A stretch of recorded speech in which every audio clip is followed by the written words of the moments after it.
नमस्कार, मैं उर्वना सिंघल आज फिर आपके सामने आई हूँ एक नया अध्याय लेकर। आज हम पढ़ने जा रहे हैं काल।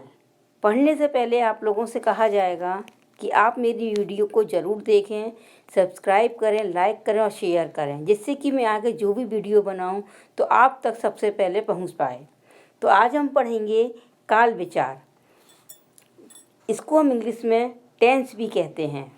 काल से आपका समझ में आ रहा होगा कि समय, इससे हमें समय का बोध होता रहता है कि हम कौन से समय पर कब और क्या कर रहे हैं।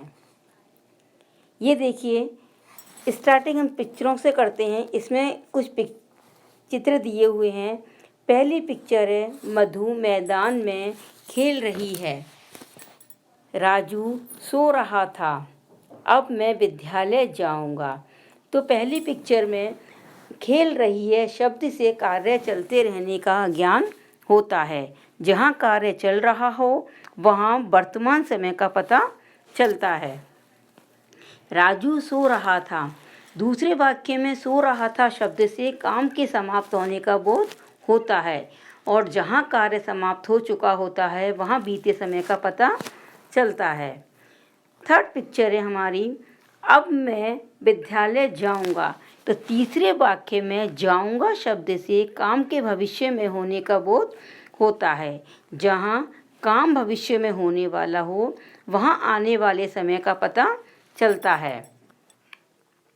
इस प्रकार काल की परिभाषा तैयार हो जाती है। क्रिया का वह रूप जिससे कार्य के होने या करने के समय का ज्ञान होता है काल कहलाता है, या उसे हम काल कहते हैं। काल के भेद।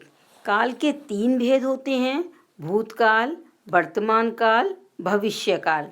अभी आपने इन तीनों कालों को स्टार्टिंग में पिक्चर के जरिए समझा था। अब अलग अलग फिर मैं आपको बताऊंगी।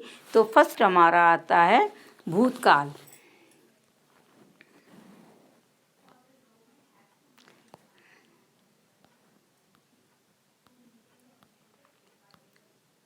ये देखिए, भूतकाल की कोई मैं आपको पिक्चर के माध्यम से समझाऊंगी। मैंने भोजन खा लिया है, यानी लिया है। तो सेंटेंस को पढ़कर ही बोलकर ही क्लियर हो जाता है कि यानी कि ये वाला काम हो चुका है, पहले हो गया है। सुशीला ने पाठ याद कर लिया है। मैं पानी पी चुका हूँ। तो इन तीनों में याद कर लिया है, खा लिया है, पी चुका हूँ, ये क्रिया शब्दों द्वारा कार्य के समाप्त होने का पता चलता है। अर्थात यहाँ ये भूतकाल है, जिसको हम इंग्लिश में पास्ट टेंस भी कहते हैं। नेक्स्ट हमारा आता है वर्तमान काल। वर्तमान काल में पहली पिक्चर है, भोला बतख के पीछे दौड़ रहा है। यानी कि काम करने का, कि काम लगातार हो रहा है। उषा पुस्तक पढ़ रही है। तो पुस्तक भी बराबर पढ़ी जा रही है। माताजी सो रही हैं। तो यानी कि मैं आपको एक चीज़ बता दूं कि जिन सेंटेंस के लास्ट में, यानी कि अंत में रहा है, रही है, रहे हैं, ये शब्द आ जाते हैं, वो हमारा प्रेजेंट टेंस यानी कि वर्तमान काल हो जाता है। और जिन सेंटेंस के लास्ट में रहा था, रही थी, रहे थे, यानी कि था, थी, थे, चुका, चुकी, ये सब जो भी शब्द आते हैं वो हमारे पास्ट टेंस यानी कि भूतकाल में आते हैं। नेक्स्ट हमारा आता है भविष्य काल। अब मैं पढ़ाई करूँगा, यानी कि करूँगा, करूँगी, करेंगे। जहाँ हमारा गा गी गे आते हैं वो हमारे फ्यूचर टेंस यानी कि भविष्य काल हो जाते हैं। तुम मेरे साथ खेलोगे, यानी कि आगे की योजना बनाई जा रही है कि हम आगे क्या काम करेंगे। मैं पूजा करने जाऊंगा। तो ना तो ये पूजा कर रहा है ना ये कर चुका है, आगे के लिए बोल रहा है कि मैं पूजा करने जाऊंगा।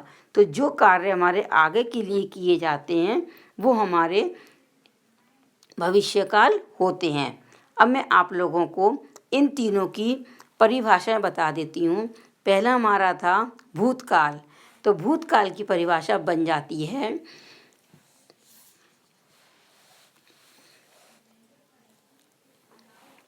क्रिया शब्दों द्वारा